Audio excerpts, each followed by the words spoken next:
Good evening, student. In the first part, I will teach you the eye, and today I will teach you the second part, the ear. You also know the ear is a very important part of human body, na? Just like eye, ears. Ears also help in the hearing and body balance. Whatever the hearing anybody told to you, you are able to hear with the help of ear. So the ear organ for hearing and balance also known as means hearing is the help and balancing of the body after. Today you study that how can you hear, how can you balance by the ear. The two functions there is of the ear. First is hearing, after them balancing of your body. And three main division of also ear: outer ear, middle ear, and inner ear. Okay, these are the ray diagram structure I have formed on the board. In this, the help of the outer, middle, and inner ear, you easily understand the function of ear. So I am going to explain the outer ear, middle ear, and inner ear. तो जैसा कि आप जानते हैं कि human body का year जो बहुत इंपॉर्टेंट पार्ट है, ऑडिबल है, जितनी चीज़ें होती हैं हम कान के द्वारा सुनते हैं ना, यदि हम नहीं सुने तो बहरापन होता जाता है और वो आदमी नहीं इजीली सुनता है, वो डिजीज हो जाती है तरीके की। जिस तरीके से आप जैसे कि साउंड को जो है माइक जो होता है कैच करता है, रिसीव करता है, उसी तरीके से हमारे ब्रेन में भी होती हैं जो ईयर होती है, जो कि वो भी नर्व से होती है, सेंसरी सेल्स होती हैं जो कि रिसीव करती हैं साउंड को, हमारे ब्रेन को पहुंचाती हैं। तो ईयर जो है बैलेंसिंग और हियरिंग पार्ट माना जाता है। इसके दो फंक्शन होते हैं, हियरिंग और balancing of body. Three main division: outer ear, middle ear, inner ear. देखिए आउटर ईयर में आप देख रहे हैं ये पिन्ना है, जैसे आप देख रहे हैं लाउड स्पीकर जैसे रहता है, ऐसे तरीके से पिन्ना इसको बोलते हैं। और इसके अंदर जो होते हैं ऑडिटरी कैनाल्स होती हैं, फिर ईयर ड्रम होती है। ड्रम होता है, ड्रम पे आप पीटते हैं, वाइब्रेशन होता है, साउंड जो होता है उसी तरीके से जब कोई साउंड हमारे अंदर जाती है ईयर के अंदर तो वाइब्रेट करती है ड्रम पे, वही साउंड में चेंज होती है, इसको हम सुनते हैं उसको। ठीक, देखिए जैसे ईयर है, बाहर से देखिए साउंड आ रही है इस पर, इसके अंदर देखिए साउंड जा रही है इसके अंदर, ठीक है। और इसके बाद देखिए मिडिल ईयर में जो है हैमर लाइक स्ट्रक्चर, जैसा थोड़ी होता है इसका स्ट्रक्चर है, और दो एक वेस्टिक्यूलर लाइक स्ट्रक्चर होते हैं जो कि एक दूसरे के पे एक दूसरे से अटैच होते हैं, ठीक है। अब जो है इनर ईयर में देखिए सेमी सर्कुलर कैनाल्स हैं, तीन होते हैं और एक दूसरे पे 90 डिग्री के एंगल पे जो होते हैं क्या होते हैं, अटैच होते हैं। और वेस्टिब्यूल से के अंदर है, इसमें दो तरीके की होती है, डायनेमिक इक्विलिब्रियम होती है, स्टैटिक इक्विलिब्रियम होती है, ठीक। तो जब मिडिल ईयर्स में वाइब्रेशन होती है तो ईयर ड्रम में जाता है और वाइब्रेट करता है, ठीक। फिर ईयर ऑस्किल्स जो आप देख रहे हैं इसके अंदर प्रेजेंट है यहाँ पर, ठीक, वो क्या करता है, एम्पलीफिकेशन ऑफ साउंड, मतलब साउंड को बढ़ाता है वो, ठीक। और उसके बाद क्या करता है, वह सेंसरी सेल्स को भेजता है, उसके बाद जो है नर्व सेल्स में जाती है, फिर ब्रेन में जाती है, इस तरीके से साउंड आपको सुनाई देता है, ठीक। और इसके अंदर पेरीलिम्फेटिक लिम्फ होती है, जैसे इसमें देख रहे हैं आप, सेमिकलर कनाल, वेस्टिबुल है, डायनेमिक इक्विलिब्रियम, ईयर इक्विलिब्रियम। और इसको हम एक ले रहे हैं, देखिए इसमें जो है एंडोलिम्फ है, पेरीलिम्फ है, और जो ये राउंडेड विंडो है इसमें।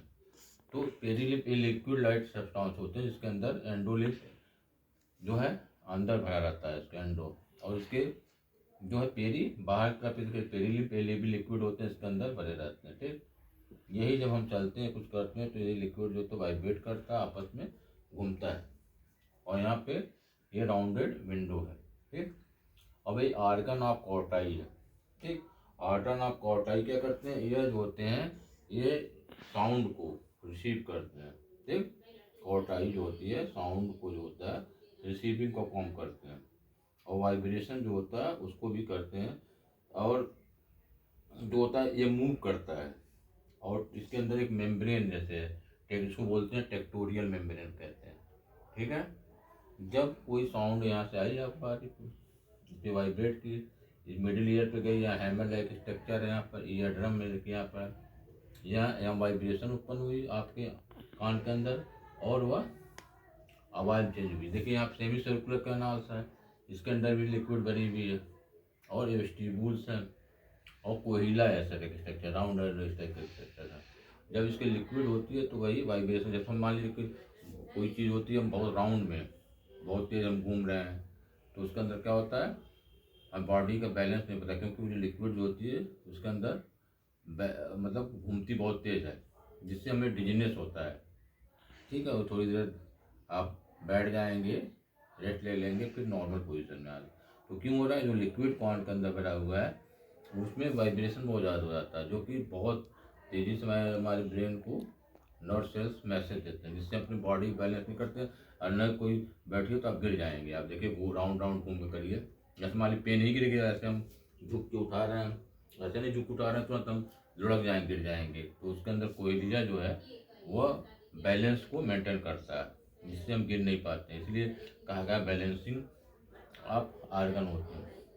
और देखिए बहुत तेज साउंड जैसे होता है, कहीं डीजे में बजता है, आप क्या होता है कान में देखिए बहुत तेज वाइब्रेशन हो रहा है, लगता है कि आपका सर दर्द होने लगेगा, या जैसे लगेगा झन्नाहट महसूस होती है, या बहुत ज़्यादा स्पीकर तेज लगा हो, कोई बोल रहा हो, या बहुत तेज म्यूजिक चल रही हो। अगर आप ज़्यादा साउंड में रहेंगे देर तक तो आपको बहरापन हो जाएगा। वो आपका लिक्विड जो होती है वह उसका ड्राई अप होने लगती है, जिससे साउंड कैपेसिटी ईयर ड्रम भी खराब हो जाता है। क्योंकि ये कहते हैं, जैसे लोग जनरली कहते हैं, कान का पर्दा बहुत पतली मेम्ब्रेन होती है, और वह जो होती है जाके उससे जुड़ी होती है ऑडिटरी कैनाल से। तो उसमें क्या होती है, मेम्ब्रेन जो होती है ब्रेकअप हो जाती है, जिससे साउंड जाएगी तो उसके अंदर प्रोड्यूस नहीं वाइब्रेशन से। जैसे ड्रम क्या, जैसे ढोलक उसके ऊपर लगा हुआ ना बाहर, तो उसको आप पीटते हैं तो साउंड प्रोड्यूस होती है, इसी तरह इसमें भी है। तो नहीं प्रोड्यूस होगी, सिर्फ बहरापन। इसको ट्रीटमेंट करते हैं डॉक्टर, ऑपरेट करके अपना नया पर्दा आ गया उसको भी लगा देते हैं, जिससे नॉर्मल पोजिशन। देखिए कान को अंदर जैसे उसकी होती है उसको भी हमें सफाई करनी चाहिए। हमेशा वैक्स हो जाता है, देखिए कान के अंदर ऐसे डालिए, करिए तो ऐसे वाइट आ गया है, वैक्स है। जैसे आप नहाते हैं तो जो भी सोप वगैरह कान के अंदर चल जाता है, तो अंदर जाके इन्फेक्शन कर लेता है, बैक्टीरियल इन्फेक्शन करता है, जिससे कान में दर्द भी होता है। ज़्यादा नहीं करते, कुछ कान के लोगों से पस भी आने लगता है, ब्लड भी आता है। तो इसीलिए होता है क्योंकि वह बहुत कान सेंसिटिव पार्ट है, उसमें इन्फेक्शन हो जाता है। और तो आजकल कान के लोगों के अंदर जो होता है कोयलिया पिन्ना के अंदर जो होते हैं इंटरनल, उसके अंदर कैंसर भी लोगों को हो रहा है, क्योंकि वह जो होता है वह बढ़ते बढ़ते कान होता है, उसके अंदर एक्सेस ग्रोथ भी शुरू हो जाती है। ये बहुत फाटल होता है। और ये देखिए कान, आँख और गले का संबंध एक होता है। जब आप कोई कान के अंदर दवा डालिए देखिए तो कैसे आ जाता है, मुंह के अंदर से स्वाद आ जाता है, या आँख से आंसू आने लगता है, क्योंकि ये तीनों आर्गन एक दूसरे से इंटर रिलेटेड होते हैं। और इसलिए जो होता है वो डायरेक्ट आपके उसमें आई ड्रॉप डालते हैं तो गले में आ जाता है। ठीक, इसीलिए ENT के डॉक्टर होते हैं। जैसे ई से क्या होता है, ई फॉर ईयर, ठीक, एन फॉर नोज होता है, टी फॉर थ्रोट होता है, और सबसे एक दूसरे से कनेक्शन सबका है। इसलिए ये बहुत सेंसिटिव आर्गन है।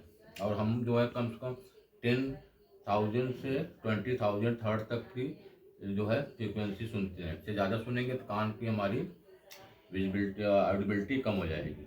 ठीक है, और जैसे होते हैं कि हम सभी प्रकार के वाइब्रेशन नहीं सुन सकते हैं, लेकिन कुत्ते जो होते हैं, डॉग जो भौंकते हैं, उनका वाइब्रेशन हम लोग ज़्यादा, उनकी रिसीविंग कैपेसिटी ज़्यादा होती है। इसलिए वह सुन सकते हैं। इस प्रकार से देखिए स्टैटिक डायनेमिक इक्विलिब्रियम क्या है। जैसे डायनेमिक इक्विलिब्रियम जैसे होता है कि हम जैसे दौड़ रहे हैं, उठ रहे हैं, चल रहे हैं, ये सब कर रहे हैं, तो वो स्टैटिक इक्विलिब्रियम है। और dynamic equilibrium, sorry, static equilibrium जैसे हम बैठे हैं, चेयर बैठे हैं तो झुक रहे हैं, उठ रहे हैं, तो इस तरीके से उसमें जो फ्लूइड इसके अंदर होता है, भरा होता है, वही इसको हेल्प करता है। बहुत लोग देखे होते होंगे कि उठते हैं तो चक्कर आने लगता है, गिरने लगते हैं। क्यों होते हैं, क्योंकि उसके अंदर कान के अंदर जो लिक्विड है, ठीक, वाइट कलर की फ्लूइड होती है, वह जो होती है उसमें इन्फेक्शन हो जाता है, जिससे बॉडी बैलेंस नहीं कर कर पाते हैं। और जिसके पास जो है कोयलिया पर बहुत सारी सेंसरी नर्व्स होती हैं, जो कि उसको साउंड को रिसीव करती वहाँ पहुँचाती है। इस तरीके से देखिए आर्गन आप कार्टाइल से मूव करते हैं टेरिटोरियल मेम्ब्रेन पे, और सैकुलस है, यूटिकुलस है, यह क्या होता है, सिग्नल देता है ब्रेन को, तब हमें आवाज़ सुनाई देती है। इस तरीके से मैंने ईयर के बारे में जो मेजर चीज़ें से एग्जामिनेशन में पॉइंट बता दी।